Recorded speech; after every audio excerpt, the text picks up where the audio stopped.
I think it's very necessary. If I were to take my younger self back, I would probably tell him, if this was hard before, let's make it even harder now. I didn't think I would ever do a fucking podcast. I didn't ever imagine doing that. It made me realize that my purpose is to help others reach the goals and reach their full capacity. And if I can impact somebody's life, that is bigger than money. That is bigger than anything else. Welcome to Livestream. I'm your host, Dr. Alex Plains, and my co-host, Jeremy, where we teach you how to stream your life. Welcome, Jeremy. How you doing today, my man? Not bad, not bad. Hey, the Heat, Miami Heat are Miami Heat. Miami Heat. Is Jimmy playing the next game? Jimmy Buckets, yeah, he'll be playing. We're excited to have Jimmy back. That guy's a stud, man. I was there for his big game. He scored 56 points. I know you rubbed that in. Thanks. Dude, appreciate that. Man, amazing. You know, I was reading yesterday because me and my son Lucas were saying who's the best basketball player of all time. You know, we went through MJ, Kobe, you know, some of the legends, right? And we talked about it actually yesterday as well. Yeah, we did. And I didn't know Will Chamberlain scored 100 points in one game. Yeah. That's insane. Yes. When the 3-point line didn't exist, I mean, way before the 3-point line. So it was twos. Yes. No twos threes. And free throws. What? Yeah. Wow. See, that's a stud right there. That's legendary. I think he had. I don't remember the number, so don't quote me on this and don't send hate mail because I get it wrong. But I think he shot the ball like 60 sometimes or something like that. So his shooting percentage was amazing. Yeah, it was pretty good too. Wow. But you know, he's like 7 foot tall in I think it was the 70s or 60s or 70s. Yes. I mean, He's a legend. Will, you're a beast. Will, you're a beast, man. Bill Russell. Yeah, I know no one talks about Will as much as they should, you know. Everyone's MJ. I love MJ too, but Wilt was a champion. MJ's the best, and MJ's the GOAT. I mean, you get on ESPN, they always talk about LeBron versus MJ. Hey, LeBron, I hope you're not listening to this, all right? Listen, LeBron, you're a badass. Yes. Your overall game is incredible. Top 5 of all time. Top 5 for sure. But Top MJ 5. is, I mean, you know, I grew up watching MJ, and maybe I'm a little biased on that, but it's still, like, he would average over 50 points a game in today's game. I'm going to make sure you meet up with him in Jupiter later today. Okay. Let's have that conversation. I'd love that. All right. So what's happening, Jeremy? What are we going to be talking about today? What is the topic? What do the listeners want to hear? Well, I think that this is going to be an interesting topic. If you could sit down for 30 minutes with your younger self, whatever age. Yes. Okay. What would that conversation look like? That's deep, brother. That's deep. Based on what I've realized throughout life is that, you know, we are all come to this planet to learn lessons, right? I wouldn't change anything, any decisions I've made. Okay. I think everything happens for a reason. And if I wouldn't have done things the way I did them and made the mistakes I made, I probably wouldn't be where I am today, right? But if I had to choose, like, you know, if we start depicting it and breaking it down granularly, I would definitely start looking at myself and stating that whether it's let's talk about professional. Let's keep it a professional, right? If it was my professional career, I would have done it a lot faster. So there was a lot of time, you know, and these, like I said, these are all growing pains, right? Yep. That I wanted to get rich quick scheme. You know, whether it's like hitting a big gamble or going to the poker room and winning the tournament, or, you know, figuring out a way to make a flip a business or start a business at that age that we knew that was not going to be lucrative enough to, you know, give you the wealth that you needed. But at that age, you're trying to hustle and you're trying to do it. So I think I would have gone to dental school a lot faster. I went to dental school when I was 22 years old. I probably would have done it immediately out of high school. I would have definitely gone to dental school. That's interesting. From a professional standpoint, I think that I would probably go back to my 20s and say, listen, you know, you need to be disciplined. You need to be level-headed. You need to be open to collaboration. Because when I was in my 20s and I was leading people, you know, I was a drop the hammer kind of guy. I know, Nate, you're shocked because you've met me, you know, and I'm 50 years old now, but I think that's where I would go, and I think that would be, it would impact me right now as I'm 50 years old, it would have impacted me a lot faster. Just like you said, you get there faster. You get there faster, it's speed. You got to do things with speed and consistency. And we all waste time. And like I said, I wasted a lot of time trying to figure out a get rich quick scheme. Do I do this? Do I do that? And, a lot of these guys are pitching, become multimillionaire doing crypto and whatnot, or drop shipping or Airbnbs. But, at the end of the day, you need to have the foundation to understand that you can't just go and get lucky and buy a meme coin. It does happen, but you can't rely on that. So I believe in education. So if you want to go on a professional degree or get your master's, I say continue to do that. And if all the other stuff happens around you and you go and buy like a coin and it goes up, then excellent.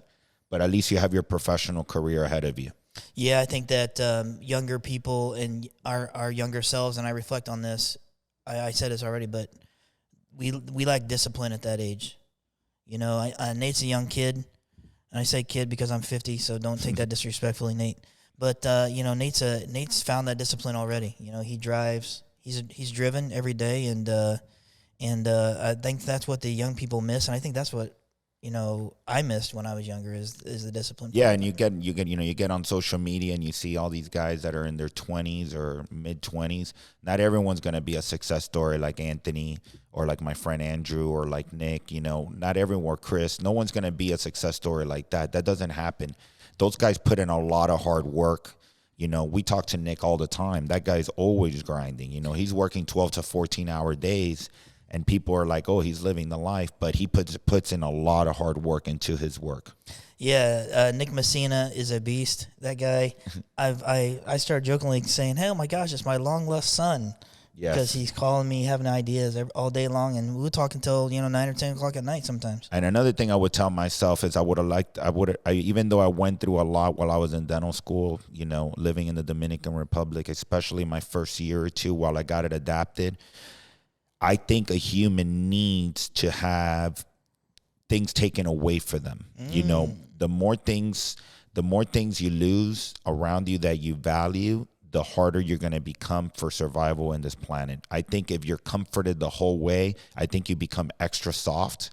And when you become extra soft, you become you're not productive. I'm not going to use the P word here, but you become a PUSSY, and you don't end up doing what you're meant to do in this world. You get soft. And you don't appreciate anything that you have. Sometimes I'm like, Jeremy, just come in, throw me in a solid place for a month, 45 days, deprive me from everything. Because when I come back, I'm going to be extra hungry. Yeah, for sure. Because we get comfortable. We get comfortable. We get, fat. And then, you eat at certain restaurants and you're not, you're not eating like the foods that we did when we were in college or growing up from, I came from a very poor background, like I've always shared. So now we can basically buy whatever we want. And what happens? You get soft and then you lose your ambition and you lose your drive. So I think it's very necessary. If I were to take my younger self back, I would probably tell him, if this was hard before, let's make it even harder now. Yeah, I joke about this a little bit, but, when I went through college, I lived off of ramen noodles, yes. 6 for $1. Chef Boyardee, pastas. And these guys, you get these college students, they're ordering Uber Eats all the time. I'm like, how the hell can you afford that? I know. Everything is so comfortable right now. Like I was just talking to a friend of mine this morning. Like, we don't even want to walk anymore. Correct. Like, people don't even want to walk anymore. Everything's so easy. They don't even want to get in their car and drive because you got the DoorDashes and the Uber Eats and your coffee's getting delivered every single morning. The people that ride bikes, that population is down. Well, I tell you what, we'll just build a bike where you don't have to pedal. I mean, what is that? Don't get me wrong. Comfort is good, but there has to be a period of time where that comfort needs to be taken away from you, because that's how you get stronger and you get mental toughness and you get that mindset that you need to survive and go through those struggles and those hard times, because hard time make good men, great men. And I think mentors, get involved in mentorship. We talked about this before in the podcast. But the earlier in your life you have an opportunity to get some kind of a mentor involved, the better off you're going to be, because that mentor is going to give you that same direction and that same advice. Yeah, take advice from people that know more than you, and surround yourself around people that are positive, that are not negative, that want you to succeed, that want the best from you, that are doing better than you. Don't get advice from people that are sitting around smoking weed all day. That's not the type of people that you want. No, so, I think that's and you talk about this, like the entertainers, the celebrities, stuff like that, the NBA, all professional athletes, they seem to, we always get those stories where, their family and their friends steal all their money. Their family and their friends, spend all their money or put them in debt or whatever their circumstances. And that's because you're not surrounding yourself with the right people. And that's like a critical piece of success. So young entrepreneurs, put yourself in a group of people that, like Doc said, are better than you, have more experience than you. You're gonna learn so much, and you'll be like, well, I already knew that. And then one day you're gonna start handling a situation in a certain way. You're like, oh shit, I learned that from, John Maxwell. Exactly. And those guys are legendary. Tony Robbins, John Maxwell. The advice they give, you got to take it because they've been through the struggles and they know exactly what they need to do. People are all about this cold plunge thing. And part of the reason it does it is because not only does it create discipline, but that moment that you jump in that cold water, it's tough. Yeah. It's tough. And it gives you that mindset that you need to get even tougher. Discipline. And I think there's some courage there. Yeah, a lot of courage. As an entrepreneur, you need that. Because you're risking it all to help you and your family. So. Yep. And then if we go into my personal life, the only thing I would do, one of the biggest changes I would make is like figuring out a way for my business to run efficiently a lot faster. I probably would have done it a lot faster in order to spend more time with my kids, especially when you're growing the business. It's probably the hardest thing to do, but it could be done. And like I said, if I would have done it with more speed from the very beginning, I would have had that time with my kids when they were even smaller. Yeah, I think that, I reflect on that sometimes. And I think in my personal life, I was a decent athlete back in the day, and I had no discipline. Like, I would be good about going to the gym and hitting the gym pretty hard. And I was a gym rat for a certain amount of time, but I didn't have the if I would have had the discipline I had today, I probably would have been playing, and maybe not in the major leagues or something like that, but I probably would have been doing something different. Yeah, because that's why sports is so important, and that's why I'm such an advocate of sports, because it creates that discipline, it creates that group setting. Yep. You get along with people, you build friendships, it gives you the confidence you need. So that's another thing that I wish I would have done, but unfortunately I couldn't walk to the park. It was like 4 miles away, but my parents unfortunately couldn't get me in sports. But now I'm trying to get my kids involved in sports and trying for them to be part of that nucleus of groups and building that dynamic where you get more comfortable and confidence being in a team. Yeah, I think that that creates situations where you start collaborating early. You build teamwork. Social anxiety kind of goes away because you're involved in those kind of things. And let's talk about that. Let's talk about failures. I mean, there's a ton of failures in sports, especially when you're a young person. I can remember games where I had 4 or 5 errors, but I was an all-star. You know what I mean? So, it's just all part of the nature of the beast. It's all part of it. What about you? Is there anything else you would have changed about yourself? I don't think so. To be honest with you, I was pretty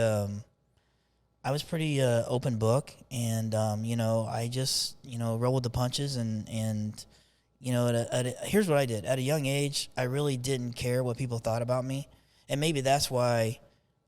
Maybe if I reflect on that, I should have said I should care a little bit about what people think of me, because maybe that would have created discipline inside myself to always be on a path of constant improvement. Yeah, you know what I mean. But, I don't think I would change much of nothing, to be honest with you. Yes, I had a rough childhood. Yes, everybody has those challenges. But, it's who I am today. Yeah, exactly. And it makes you the person that you are today. Yeah. So, I hope you guys enjoy the show. Thank you for checking us out. Dr. Alex A. Plains. Check us out. Peace.